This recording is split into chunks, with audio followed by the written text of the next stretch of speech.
Global Education and Training Institute. I'm very pleased to be welcoming you to this training session on converting ideas into bankable projects, introduction to project preparation.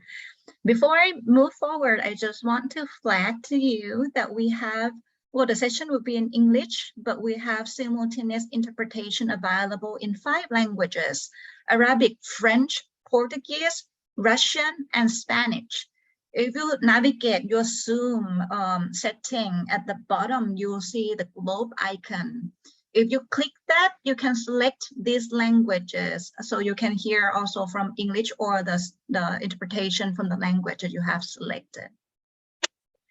So this training on converting ideas into bankable projects and introduction to project preparation is collaboration between UN Office for Disaster Risk Reduction with our partner Cities Climate Finance Leadership Alliance, or CCFLA, in partnership under the Making City Resilient 2030. And we are very, very excited to be bringing this to you because the subject on project preparation, helping the cities to be able to move a step closer to accessing finance, is something that we have been hearing all the time as a challenges of what had been prohibiting cities to be able to implement disaster risk reduction and climate resilience actions. This training will be running for 60 minutes starting from now. And we'll be sharing the training materials in the website that is shown on the screen. You can also use your mobile phone to scan the QR code to access this webpage where we'll be sharing the PowerPoint. We welcome questions and answers from all of you. So make sure that if you have any questions, please drop your questions for the speakers using the Q&A option at the bottom of your Zoom screen as well. This training will be a mixture. We'll start off with the presentation from the speakers. Then we'll have a dedicated session for question and answer. And we will end with a pop quiz to test to see whether you capture the key points of what we have been discussing today. So without further ado, I would want to pass the floor to Mr. Sanjaya Bhatia, head of the Office for Northeast Asia and Global Education and Training Institute of UNDRR, based in Incheon, Republic of Korea, to give us a little bit of the welcome and also opening message. Over to you, Sanjaya. Thank you, Mai. So all participants, welcome. This is part of a series under the Making Cities Resilient 2030, which has more than 1,464 cities today from around the world, covering a population of more than 450 million urban population. And the main objective of the MCR 2030 is to ensure and to help and support cities and make the connection between the cities and the service providers so that the cities are in a position to implement resilience strategies. And today's training on project preparation is part of that, because this is one of the key challenges that cities face, how to convert their aspirations, their ideas, their dreams into projects and to access finance. So without further ado, again, I'd like to thank CCFLA colleagues for making this happen and thank Mai for the coordination, and now hand over to start the session. Over. Thank you so much, Sanjaya. So from now, we'll be moving on to the presentation from the speaker from CCFLA. And I would like to introduce all 3 of them. You see them already on screen. Firstly, Priscilla Negreiros is a manager at the Climate Policy Initiative, which is also the secretariat of the City Climate Finance Leadership Alliance. And she leads the Urban Climate Finance team in CPI and also the lecturer in Sciences Po Paris. She also holds Bachelor BA and Master degree from Sciences Po Paris in International Public Management. Priscilla will be joined by John Michael LaSalle. He's an analyst at the Climate Policy Initiative. and also part of the CCFLA Secretariat. He has been supporting many project preparation and helped develop financing instruments for urban climate infrastructure projects. He holds the BA in International Development Studies from Calvin University and a Master of City Planning from the University of Pennsylvania. And lastly, we have also Francisco Macedo. He is a program associate at Climate Policy Initiative and as well as part of the CCFLA Secretariat. He coordinates the Financial Toolbox Action Group and Leadership for Urban Climate Investment, which is a framework to help track progress and raise ambitions and promote collaboration between initiatives supporting the development of urban climate projects worldwide. So I would want to pass the floor to all three of the speakers, and over to you. Great, thank you. Thank you so much, May and Sanjaya. Particularly, thank you for the opportunity from UNDRR and making Cities Resilient 2030. It's a pleasure to be here. Like all of the names in the chat have been popping up, and we can definitely see there are people from all around the world that are interested in this topic. So very, very happy for the opportunity to talk about project preparation and to be in this next hour with all of you.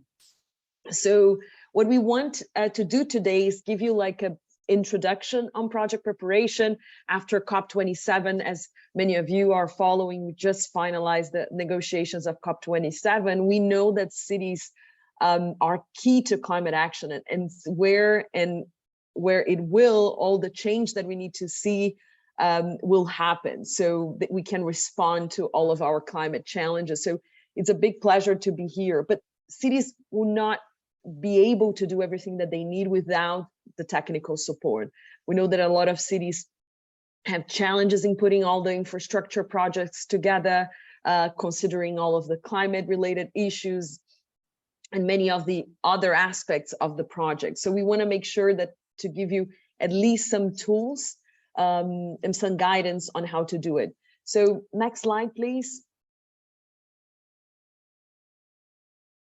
So our objective today is like what we want you to get out of this meeting knowing is like, one, who we are, what we do, how can we support you, the Cities Climate Finance Leadership Alliance. Then we'll love to talk to you a little bit more about urban climate finance, the importance of that, and how much finance is actually invested worldwide.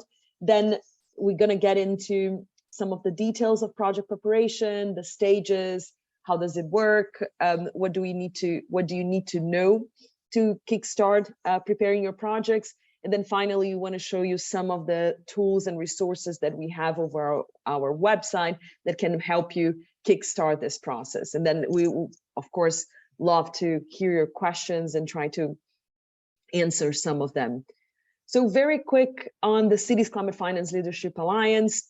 So CCFLA, as we call it, we are a multi-level and multi-stakeholder coalition, and our objective is to close the investment gap for urban and subnational climate projects infrastructure worldwide. So we were launched in 2014 by the UN Secretary General, and then from 2019 on climate policy initiatives, so where I, John, and Francisco, that you're going to also hear from, we got the secretariat from the CCFLA. So on next slide, please. So what do we do? Actually, we bring together a lot of different institutions, from city networks to public and private financial institutions to UN system organizations such as UNDRR, foundations, philanthropies, and national governments.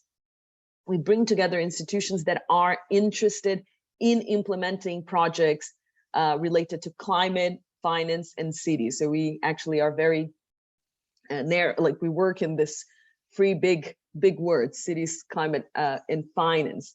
And what these institutions and organizations have in common is that they are interested or directly implementing projects or doing research that will support cities to implement projects, or interested in learning and coordinating better in this space.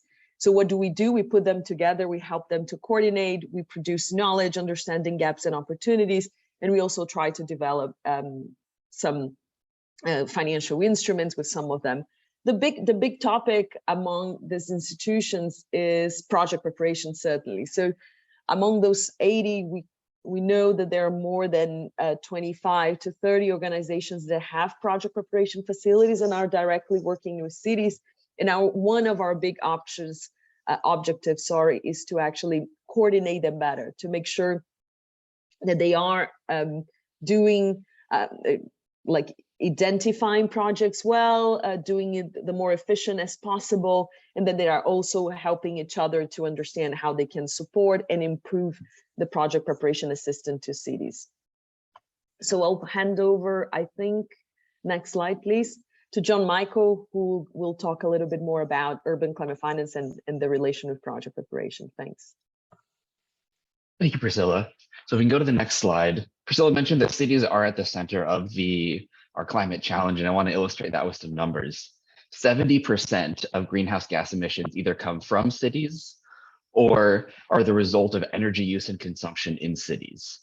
And by 2050, more than 3.3 billion urban residents can be at risk from severe climate impacts, which is almost half of all urban residents. The next slide.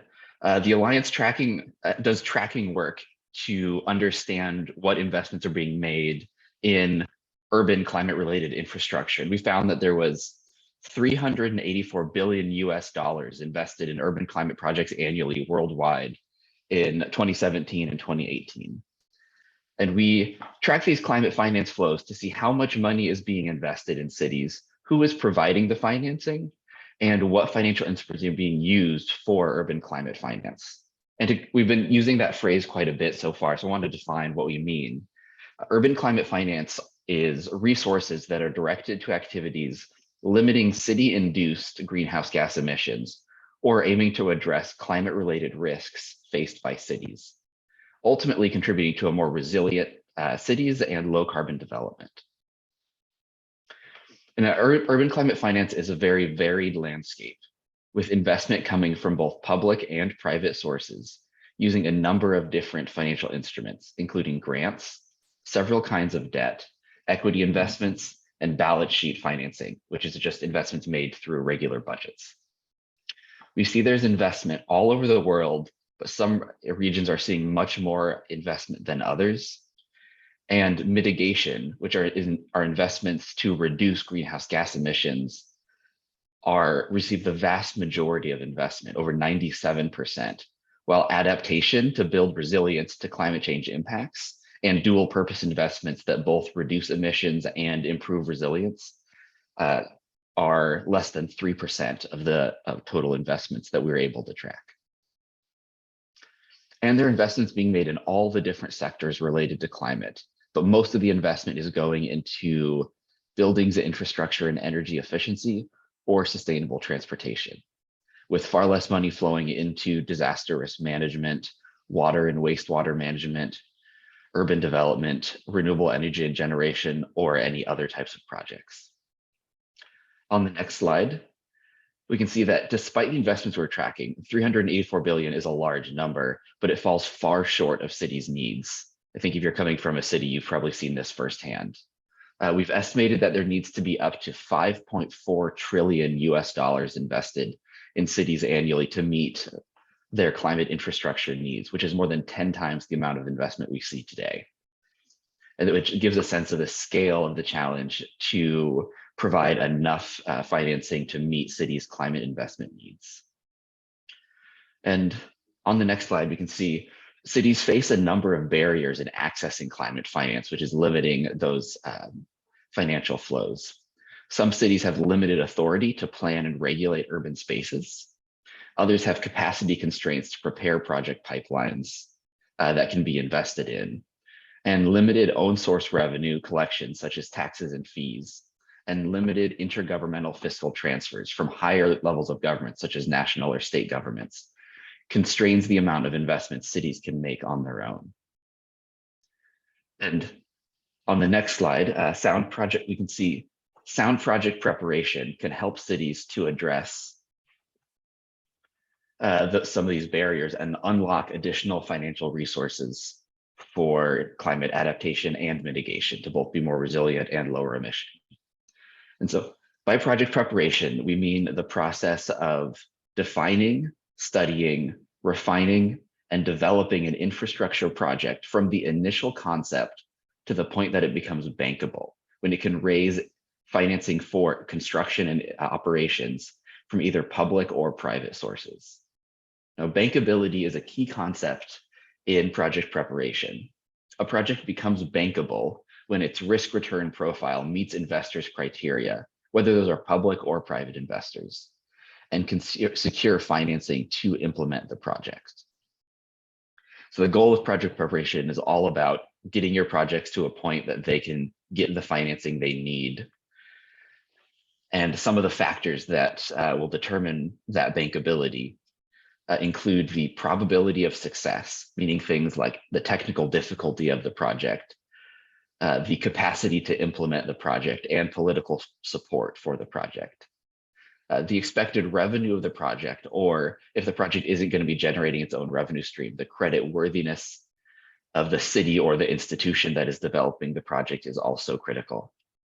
And particularly for public financiers or mission-driven investors, the climate and social impacts of the project can be a key consideration in whether or not they'll provide financing on top of the technical and financial considerations. Now, project preparation spans several phases of the project lifecycle. And the planning stage, before a specific project has even been identified, is crucial in setting up the preparation process for success. And the planning stages include a capacity development and climate strategy preparation. Activities such as trainings for city staff to improve the internal capacity to prepare projects.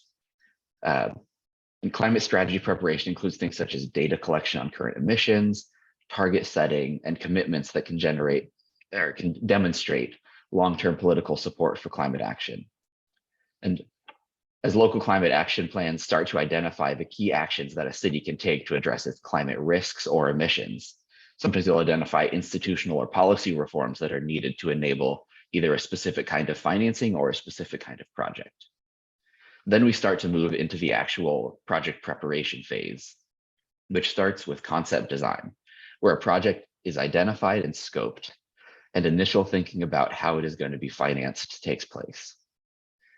You then move to the pre-feasibility stage, which analyzes different options for how to design and implement a project, and identify what the preferred option is for further study, and to make sure that the project is feasible enough that more resources should be dedicated to preparing the project further.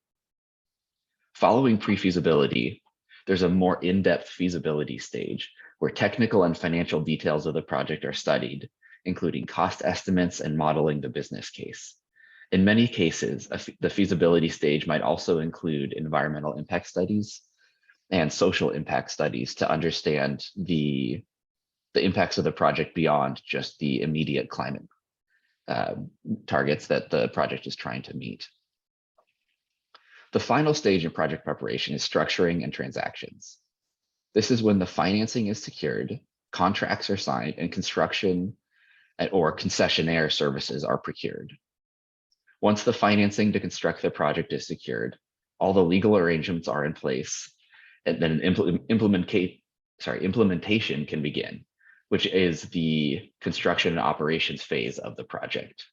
And project preparation's whole goal is to get projects to that point where the financing is available for construction and operations. And now I'm going to hand it over to my colleague Francisco to talk through project preparation support. Thank you very much, John Michael. And hi, everyone. It's my pleasure to be here with you today. And well, we were just talking about the needs and challenges for developing these much needed urban climate projects, but we're also here to bring the good news and talk more about project preparation facilities, which are institutions that can help cities prepare these projects.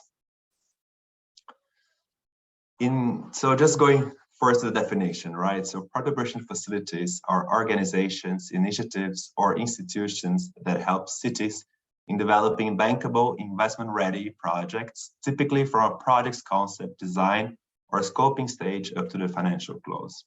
In other words, they acknowledge the challenges in developing these much needed urban climate projects, and they exist to help cities in developing such projects by providing this tailor-made support throughout the entire project cycle.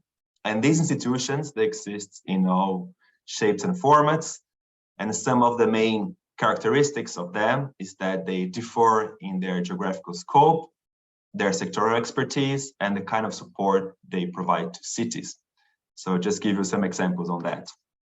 So here at CCFLA, we work very closely with 21 initiatives, 21 partnership facilities that are operating under the Leadership for Urban Climate Investment, LUCI framework. And as you can see in this slide, we have these 21 partnership facilities spread around the world. And you have some like ICLITAP that you can see here has this global presence, right? It's active all around the world, supporting projects in cities in all parts of the globe.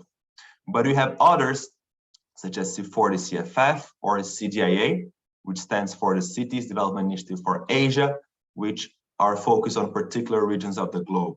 In the case of CDIA, for example, they are only active in Asia.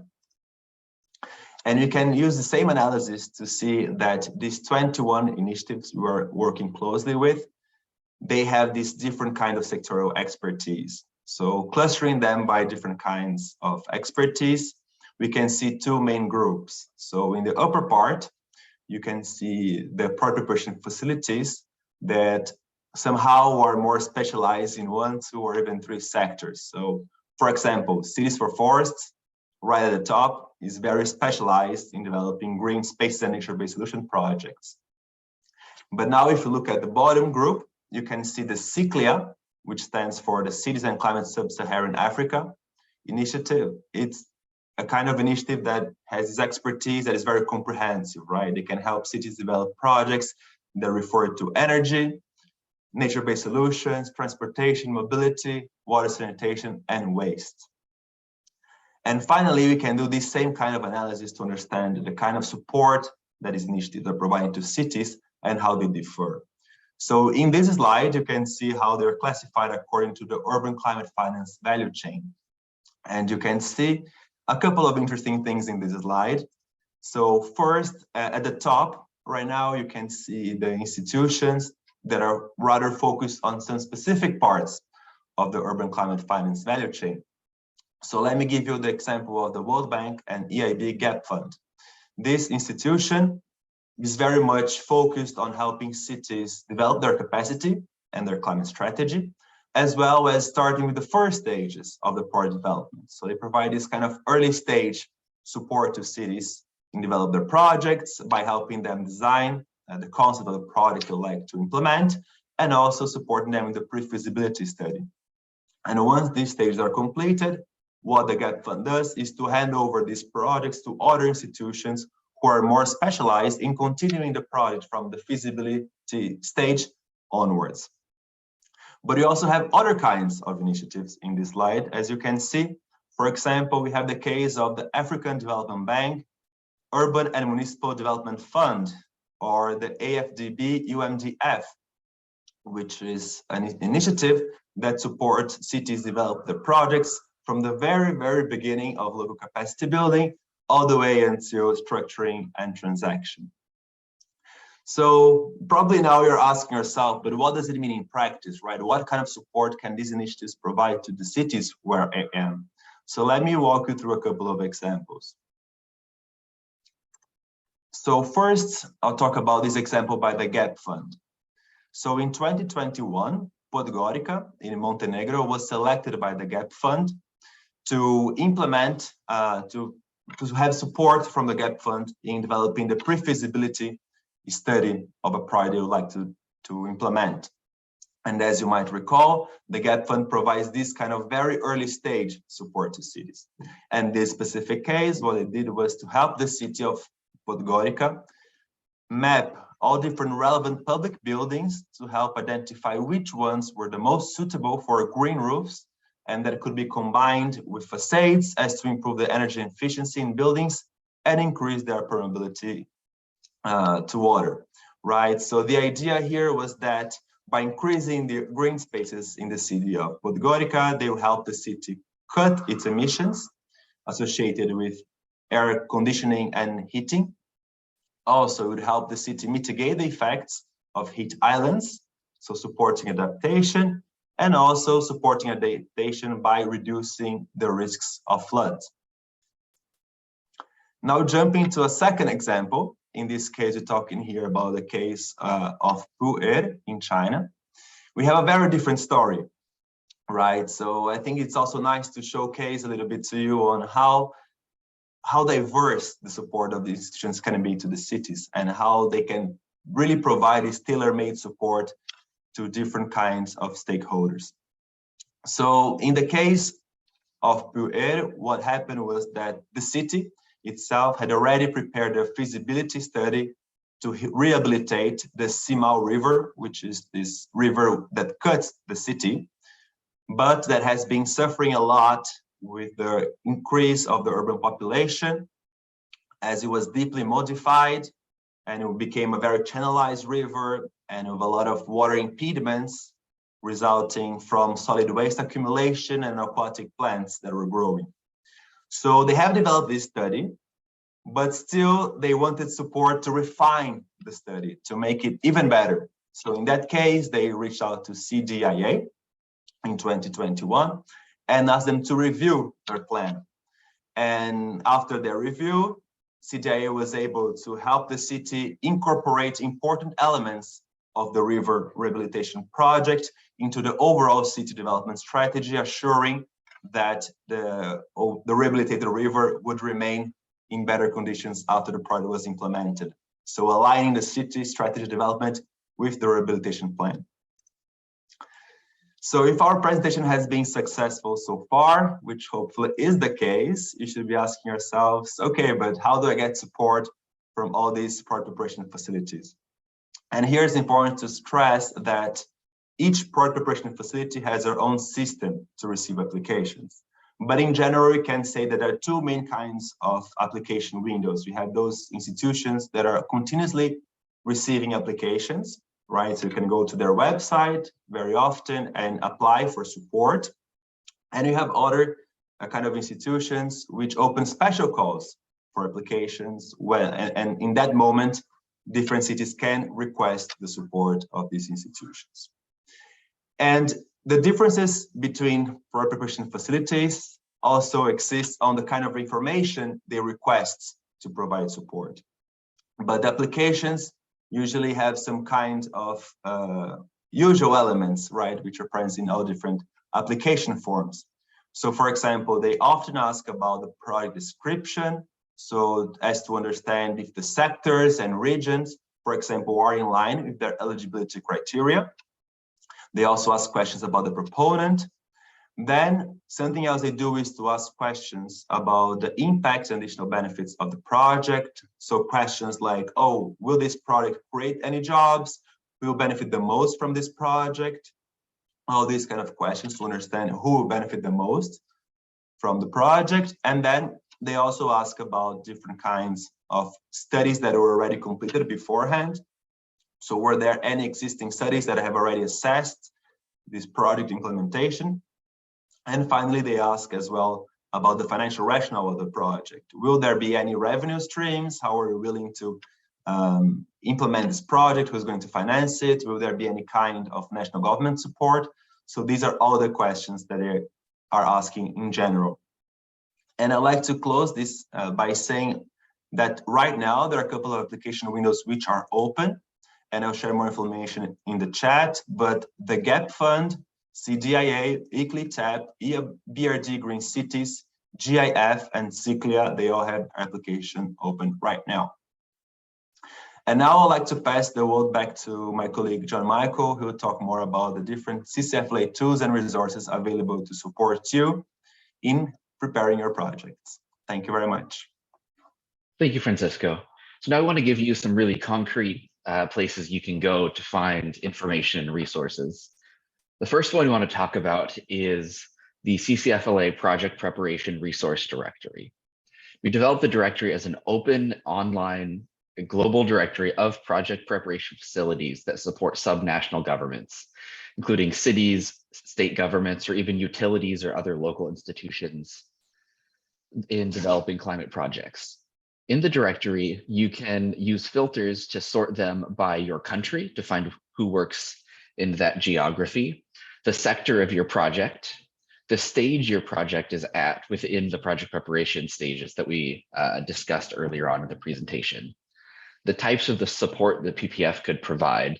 For example, some provide more technical support around design or maximizing climate impact. Others are more focused on the connecting you with investors or preparing the financial studies. And then also you can look by whether they accept applications continuously or if they do special calls. So you should be looking out for when they do a call for your country or for a specific sector. And then for each PPF, there's a web page that has a description of what that PPF does, what their application and selection criteria are, so you can get a better sense of whether it could be a good fit for you or for your project, as well as contact information so that you can gather more information or go to their site to begin an application. And we'll be putting, I think we just put the link for the project preparation directory in the chat. And you can also find the link in the slides which have been shared. Another resource on the next slide that we developed with the Alliance member Felicity, which is an initiative of GIZ, the German Development Agency. It's a free online course for city officials and project proponents on the ABCs of successful project preparation.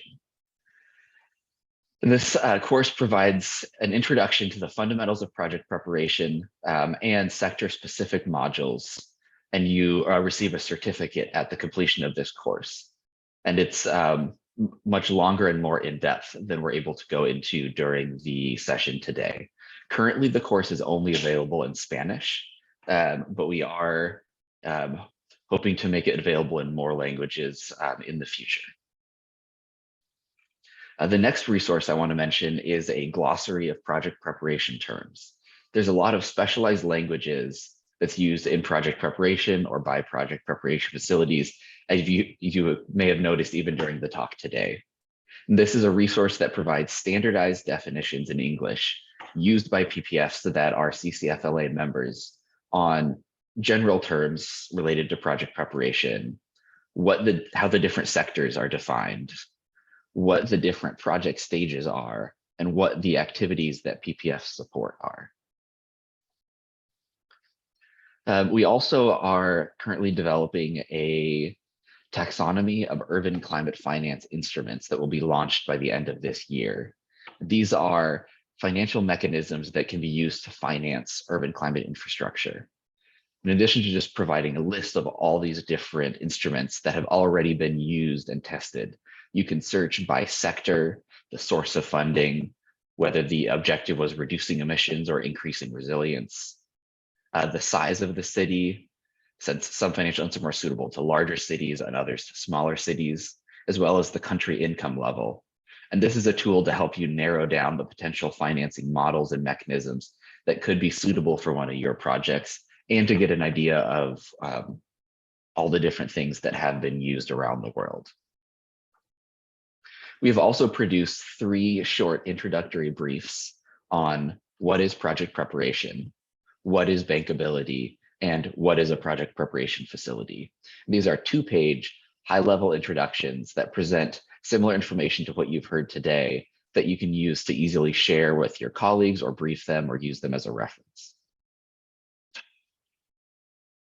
And finally, I want to mention a couple of other publications from the Alliance that may be useful. One is a brief on financial aggregation strategies for cities that can overcome barriers related to small-scale projects. A guide to green budgeting approaches to making climate investments more legible and more prioritized within your budget, and an analysis of urban climate adaptation financing that we've done. The Alliance regularly publishes new reports, guides, and briefs, so we would encourage you to keep an eye on our publications page as we continue to put out new resources and tools. And that concludes the first part of the training. I want to move now to some of the questions and invite Priscilla and Francisco to join me as well. I see that one question in the chat was whether the resources can be mailed.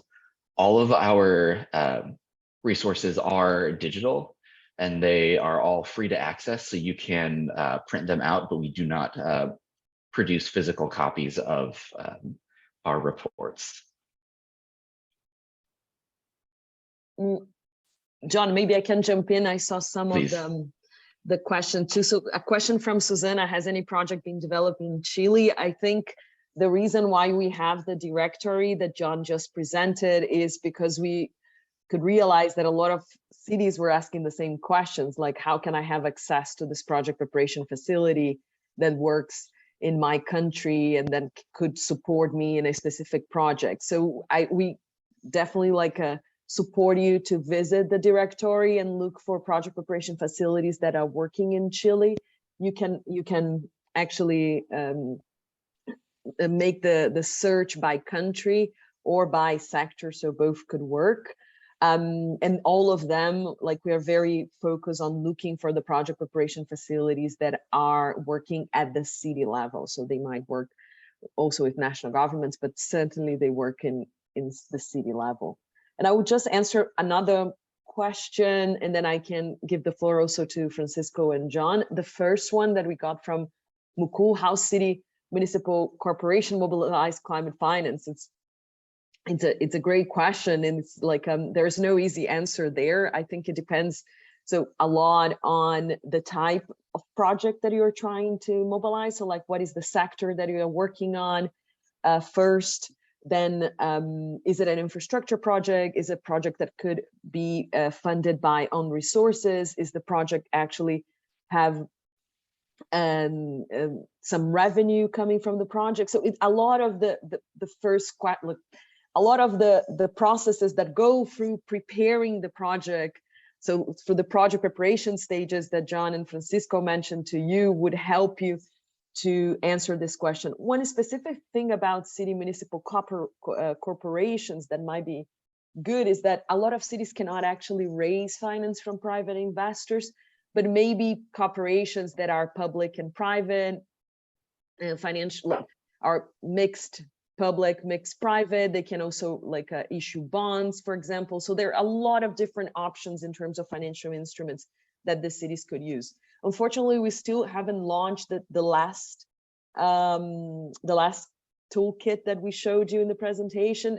Hopefully it's going to be launched in the next couple of weeks. But there, what we aim at doing was showing you some examples. So there are some case studies there and some of the financial instruments that could help you fund those projects. So anyways, so it could be also a resource, Mukul, that could help answer your question. That it's very straightforward, but not, I don't have a very straightforward answer.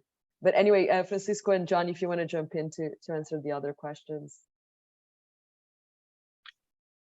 Sure, there are a couple that I'll try to answer quickly. One of the questions is whether tools are used by funds, sponsors, and investors to match projects with funds. The resources that we've gathered don't do that directly, but some of the project preparation facilities in the directory that have been set up by Alliance members do, such as the CDP Matchmaker program or another tool by a member called Source. And those are there to help match projects with investors. And so if you look through one of the project preparation activities that can be supported is connecting with investors. And that's a key support that PPFs can provide, with different PPFs that having relationships to investors that invest in either different sectors or geographies or project types. And so we would encourage you to look through, and you can look under the activities supported to see the connecting with investors ones. There's also a question about pre-feasibility and feasibility stages and what are the key things that should be considered. As with many things, a lot of that is project specific, but really the key distinction between the pre-feasibility and feasibility stages are that pre-feasibility is a much shorter, less expensive stage that looks at, for example, a transportation project. You might know you need to improve public transportation, but pre-feasibility could say, could we do bus rapid transit? Should we do a tram? Could it be a cable car? And from that, you could say the best option, say, is a bus. And then the feasibility stage would look in more detail on what are the costs to do the bus? What are could it be an electric bus? Would it be a hybrid bus? The more the technical details in much greater detail. And so the pre-feasibility stage helps you to identify what you should focus on for the more detailed work. And the specific considerations are going to depend on whether it's a water project, transportation, energy efficiency, and your local context as well, because governance considerations also would be important for both pre-feasibility and feasibility.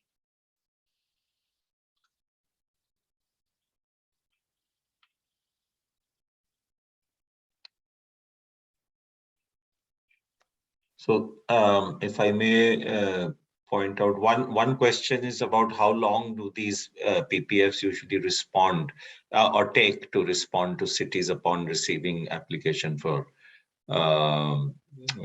support? So something like, what is the timeline?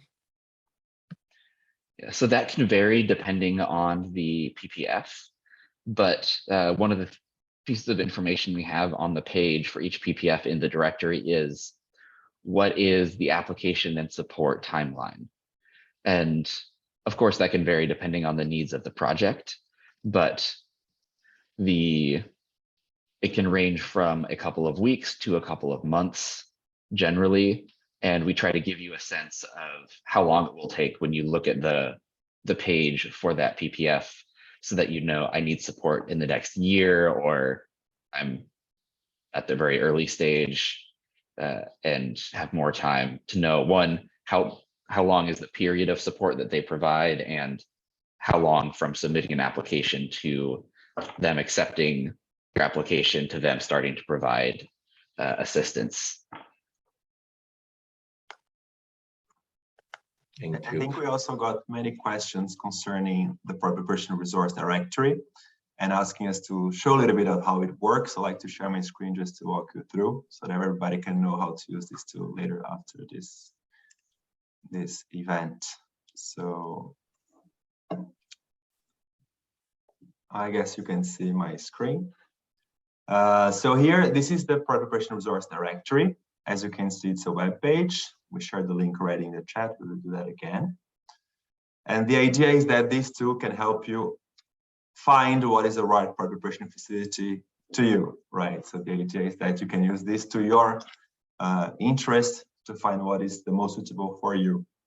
And to understand what is the best preparation facility for your specific case, you can use all these filters, which are here on the left, right? So you can either search by a country. If you're a city in a specific country, you can look for the country where you are. You can also use the different filters when it comes to the sectors, for example. And you can say, oh, I'm a city in Albania, and I'm willing to work with energy efficiency, for example. So you can use all these filters combined to understand what are the best product preparation facilities for you. You can also load more, because there are always more preparation facilities for you to know about. You can also filter these preparation facilities according to the kind of support they give, right? So in what project stage are they most active? Will they help you design the concept of the project? Are they going to help you prepare the environment for developing projects? Will they help you deliver the feasibility studies that John Michael was just explaining about? Will they help you implement the project? So all of these filters you can use as well. And here you can also see the different kind of activities they provide, and finally the application tempo. which was the point that we made on the different applications that are continuously open. So you can always ask them for support. You can also submit your requests for support, or if they have specific calls which are open during some times of the year. And just to give an example, for example, let's say that after using all the filters, you decide that you want to click on the Transformative Actions Program, which is the tab, or as we call the ECLI tab. Once you click on the Port Operation Facility page, you can see here on the left all the different filters this PPF responds to, right? So what are the sectors, what are the stages, what are the support activities? And you can also have more information about the PPF in general, their assistance criteria. So what are the kind of projects that we do engage and support cities with? The countries where this specific production facility is active, the kind of support they give, and more information about their application process, and always a link to their website where you can always find more information. So in a nutshell, that's how you should use the PPF directory. Thank you, Francisco. We are having so many interesting and good questions. So I was walking my eyes through the questions. I'm going to try to answer a couple, and sorry for those that we miss. I saw two similar questions about if NGOs could get access to this project preparation facilities. It really depends on the project preparation facilities. Some of them just give support directly to the cities themselves, but the city could, of course, partner with an NGO or like a private organization that will help them. Others actually give assistance directly to NGOs if the NGO is partnering with the city. So it will depend very much on the project preparation facility that you are looking at. Another question that I thought it was very interesting, it has a lot to do with what we are working in CCFLA, is about bundling projects from Michael. So do PPFs provide this specific support? Is a great question. We know that a lot of the projects that cities are developing don't have what they say in the financial word, the ticket. They are not expensive enough to be funded by international public organizations, so they need to bundle projects. We know that a couple of project preparation facilities give the support as you need technical assistance and you need technical wishes to put the project together. One example is the GAP fund, for example. So I think I answer one of the questions sending the link for the GAP fund, but we can put it in the chat too. So what they do is they receive projects throughout the entire year. They give early stage project support. And what they try to do sometimes when they receive projects in the same country, they try to help the cities to put them together so they are able to go to the next stages of the project preparation more combined and be able potentially to get funding. And just one last point about this is that you could actually read more about bundling projects in one of the reports that we publish. I think they are on the slides too, so you can have access there or on our website. I think, yes, many questions, but I think we need to run to the pop quiz, if I'm not mistaken. We're going to try also to answer them by writing. Yeah, I think then yes. You can head to the pop quiz now. Yeah. Yes, sure. I think we can also move forward to the pop quiz. And while we're doing that, if Priscilla and the team, if you can spot any questions that can be answered rather quickly by typing the answer, then please do so. So with that said, yes, we are going to have a quick quiz for all the participants, and we'll be using Slido to do this session. So let me share with you the screen and instruction on how you can access this. So you can get ready with your mobile phone or open another web browser. Slido.com, SLIDO.com. You will be asked to put the password. You just put MCR2030 when they are asking you to put the password. This can be accessed directly from another browser. You can open slido.com, or you can use your mobile phone to scan this QR code and then plug in MCR2030 as your password. So I'll pass the floor back to Francisco. We'll keep monitoring how many people are joining. We can see from the top right-hand corner, currently there are 0 people joining. Now we have 2. And currently we have almost 400 participants joining us at the training today. So let's get your phone up or open the browser to log on to this slido.com and go through the pop quiz together. Thank you very much. So just to recap, right, the idea of this quiz is to make sure that you could understand the main concepts we talked about today. And of course, from there, you'll be able to explain the answers a little bit more, and also to help you understand all these very important concepts when it comes to project preparation. So question number 1, what is urban climate finance? And then here you have to choose between the 3 different options. Option A, urban climate finance are resources directed to activities limiting city-induced greenhouse gas emissions or aiming to address climate-related risks faced by cities. B, revenue collected by city governments through taxes and fees. Or C, investments in projects that will increase greenhouse gas emissions and exposure to climate risks. So let me pause here, give you a couple of seconds to choose your answer, and then we'll go to the results. Yes, and we now have over 100 people joining us in the quiz. Hopefully there will more participants will be able to join in the next couple of seconds.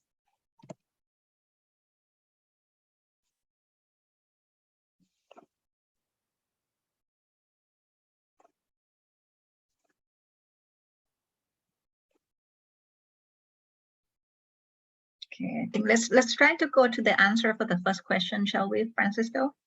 Yes, let's see. Let's see the results. That's a great one. So what is urban climate finance? You're right, resources directed to activities limiting city-induced greenhouse gas emissions or aiming to address climate-related risks faced by cities. We're happy, almost everybody got this one right.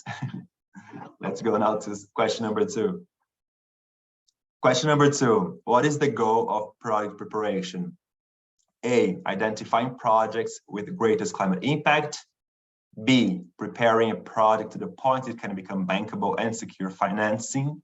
Or C, operating infrastructure services sustainably and efficiently. We have already 60 people who have responded to this one, 70. Good, let me wait a couple of seconds.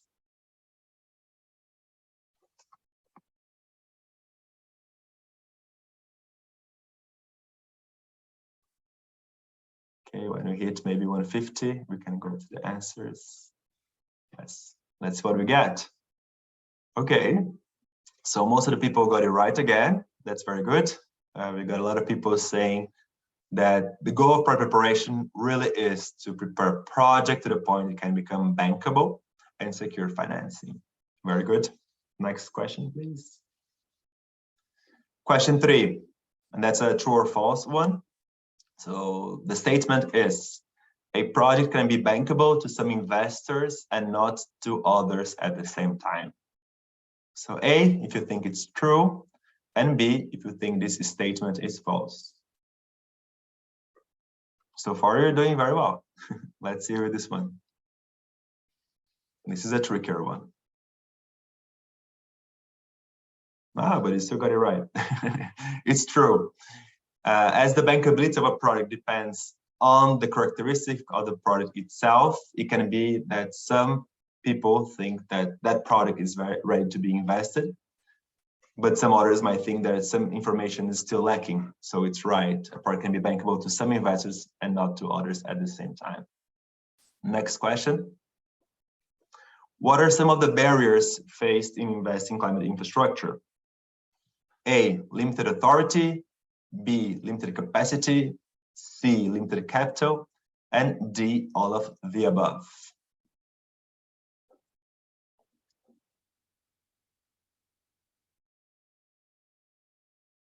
This one was covered during the presentation very explicitly. Let's see if everybody was paying attention.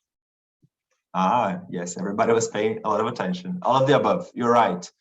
So the barriers faced by cities in investing in climate infrastructure refer to their capital, their authority, and their capacity. Very good. Next question.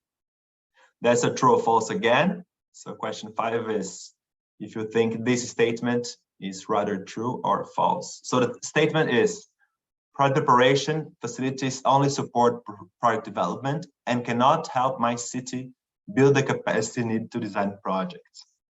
So this is about the role of project preparation facilities. Can they help cities build the capacity needed for the projects? True or false?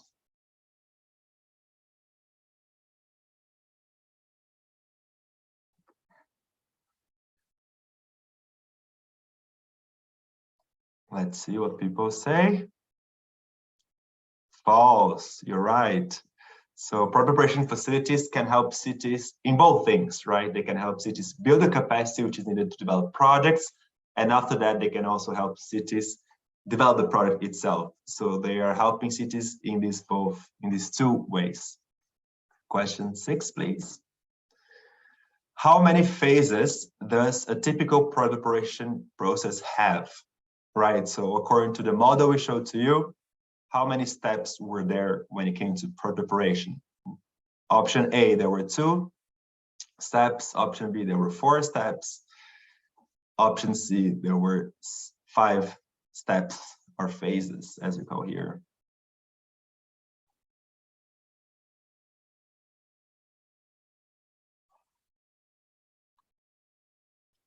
So let's see what people have responded to this one. 5, okay, maybe we were not so clear in this point, but also the good news is that we were just presenting one model, right? So it doesn't mean that all project preparation processes follow the same structure. But in the model we showed, there were four phases, ranging from concept design, pre-feasibility, feasibility, and structuring and financing. Question 7, how do project preparation facilities differ? So preparation facilities can differ, option A, in their geographical scope, option B, in their geographical scope and their sectoral expertise, and option C, geographical scope, sectoral expertise, and kind of support given. So the question is capturing what are the difference between project preparation facilities? How are they different? So maybe now we can see the responses.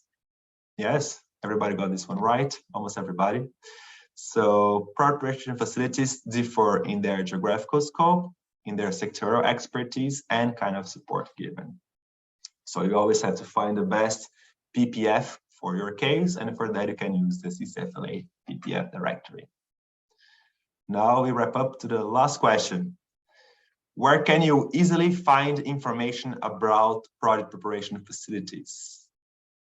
A, searching online, B, asking people in your network, and C, using the CCFLA Project Preparation Resource Directory. We hope everyone get this one right. Yes. Let's see. Maybe we can see. Yes, everybody. Oh, amazing. Perfect. So yes, you can always refer to the CCFLA Project Preparation Resource Directory for further information about the right PPF for you. So I think we conclude the quiz for this one. Thank you so much, Francisco. So that kind of brings us to the end of the session today. So I would like to take this opportunity to thank all of the speakers, Priscilla, John Michael, and Francisco from CCFLA. It's a really pleasure to be putting together this training course with you. Even though it's a short one, I think it's very useful for the participants to learn what project preparation is about. And also it's almost like a signposting to a lot of the good resources available to be able to help the local authorities be able to access finance and also the project preparation facilities and support. So yeah, we do hope that you follow also the links that have been given in this training in the chats, and we also have posted all of the materials, and the recording will also be shared on the web page that the link also has been dropped in the chat box. And with this, I also would like to extend my thanks also to the team in UNDRR for putting a lot of the support together in the back end, as well as all interpreters of the 5-6 language behind the scene. And we'll continue to be putting together this interesting webinar trainings with the partnership under the Making City Resilient 2030. So please stay tuned and make sure that you follow through us on the new opportunities that will come. Thank you so much, everyone, from all corners around the world. And thank you specifically for CCFLA speakers today. Have a good day. Thank you. Bye-bye. Thank you.